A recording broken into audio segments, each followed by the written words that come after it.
If you asked anybody about Will Neesmith, they would tell you, oh, the boy that climbs everything. We always had to keep an eye on Will because he could never be held down. He was always wanting to climb higher and higher. He always wanted to be on top of something. Growing up with Will as a little brother was always exciting. Will is the one who kind of keeps us all smiling and on our toes. The summer that Will went to camp, prior to that, he had finished the 6th grade at a new school. It was a really busy summer. We had just bought this house.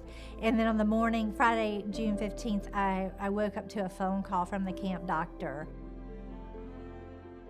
We later learned that day was a hemorrhagic stroke. He had had an AVM that ruptured and had a massive bleed in the brain. The first thing that went through my mind when I got that call was that his mother and I needed to be with Will. We just needed to be near him. It sounded like he was going through the struggle of his life, and we just didn't want him to go through that alone. After I packed my suitcase, I had this little time. It felt like a long time. I don't even know how long it was, but I had sort of, I guess you would call it just this moment with God where I realized that, Will's not my own. And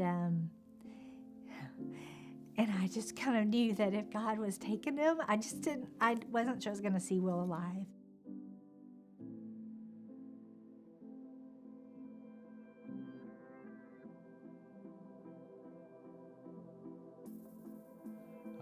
A doctor came into the room and spoke to Will and gave Will a command to raise a finger if he could hear him. And Will eventually raised his finger. So the next 3 weeks, we hung on that one finger going in the air for about 3 seconds, knowing that Will was in there and that he just needed time to rest and heal.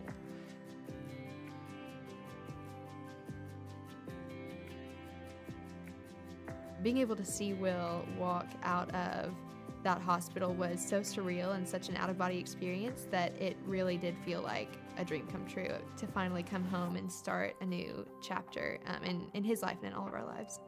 My biggest frustration during my recovery was probably the fact that I remember doing all these things that I lost so well. Like, I remembered how to speak, I just couldn't, or I remembered how to use my right hand and to run, I couldn't.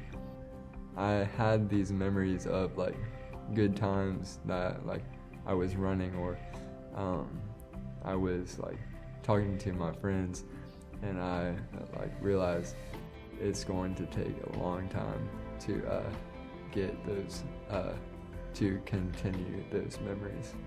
The fact that Will is walking and that he walked out of the rehab hospital is a miracle. And after the aphasia, not able to swallow or talk or any of that, the fact that he is an honor student at a college prep school, and he's already gotten accepted to 3 universities, that's a huge miracle. My next big goal is to be independent in college.